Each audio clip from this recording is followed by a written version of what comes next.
Muita gente tem a necessidade de usar próteses dentárias permanentes. As dentaduras e as próteses parciais removíveis até ajudam, mas tem certos inconvenientes. São instáveis e causam desconforto. Os implantes e enxertos ósseos são opções funcionais e agradáveis para resolver esses problemas e devolver a autoestima. Sorriso bonito e saúde bucal perfeita. Muita gente sonha com isso, principalmente quem perdeu alguns ou todos os dentes. O implante dentário pode ser uma solução definitiva. O tratamento realizado com sucesso devolve a aparência normal à dentição. O implante é uma cirurgia em que um pino com um dente artificial é fixado no osso da boca, substituindo a raiz. Em alguns casos, somente o implante não é suficiente para resolver o problema. É aí que entra em cena o enxerto ósseo. Algumas pessoas, quando perdem os dentes, também sofrem com a atrofia ou a reabsorção óssea. Os ossos da região ficam com menos espessura e altura e pode ocorrer o aumento do tamanho do seio maxilar, o que impede a colocação de implante.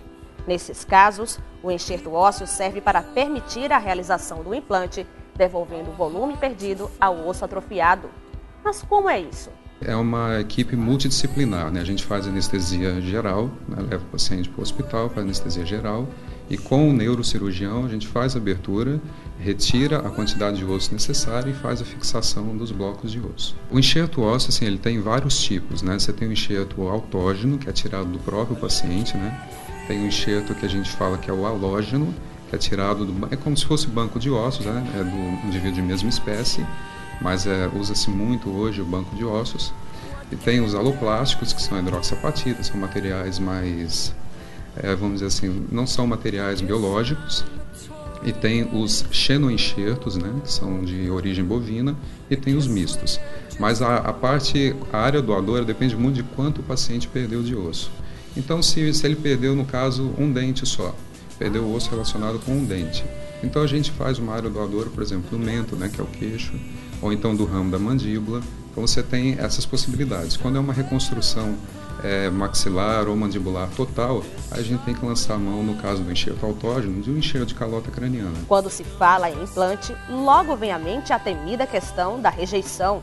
Mas o bucomaxilo garante que isso é mito. No caso do enxerto ósseo, como eu falei assim, o enxerto autógeno, ele tem quase 0% de rejeição. Outra dúvida frequente entre as pessoas é em relação à dor. Qualquer procedimento cirúrgico dói, né? Mas o implante ele dói menos do que uma extração dentária. A única coisa que o paciente vai sentir é a picadinha da anestesia, mesmo que incomoda um pouco, né? O enxerto é um pouquinho mais traumático, mas não tem problema nenhum. Ele bem medicado, não vai haver problema. De acordo com o profissional, o procedimento tem algumas restrições. Só existe quando a condição sistêmica do paciente não é muito boa, né? Então, hoje é muito sério, por exemplo, paciente diabético, né, descontrolado. Então, o paciente diabético pode fazer um implante, pode fazer um enxerto? Ele pode, contanto que ele esteja acompanhado, ele esteja compensado, né? Mas ele pode fazer sim. Agora, existem restrições, no caso, assim, se a gente for parar para pensar, um fumante, né? Então, o fumante, o alcoólatra, ele tem uma vascularização muito ruim. Então, isso inviabiliza também a cirurgia de enxerto e de implante. Quantas técnicas e quanta tecnologia e estudo existem para colaborar com a nossa saúde? O cirurgião chama a atenção para fatores que garantem o sucesso das cirurgias. Hoje a odontologia brasileira ela é muito avançada, então os profissionais eles estão avaliando melhor os pacientes, estão conhecendo o paciente como um todo, fazendo uma anamnese melhor. Então o insucesso do implante, muita gente pergunta, né? Por que teve insucesso? Será que o insucesso do implante deu a rejeição? Na verdade, 1% dos casos é atrelado à rejeição. O restante é uma má indicação mesmo do profissional ou uma falta de higienização do paciente. Suzana viveu na pele, ou melhor, na boca, a experiência de recorrer a essas técnicas.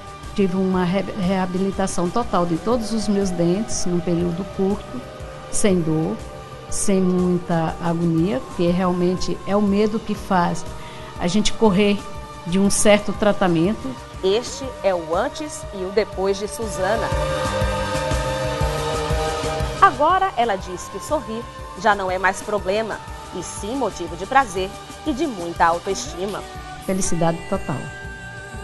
Sorrir sem medo. Sorriso sem medo.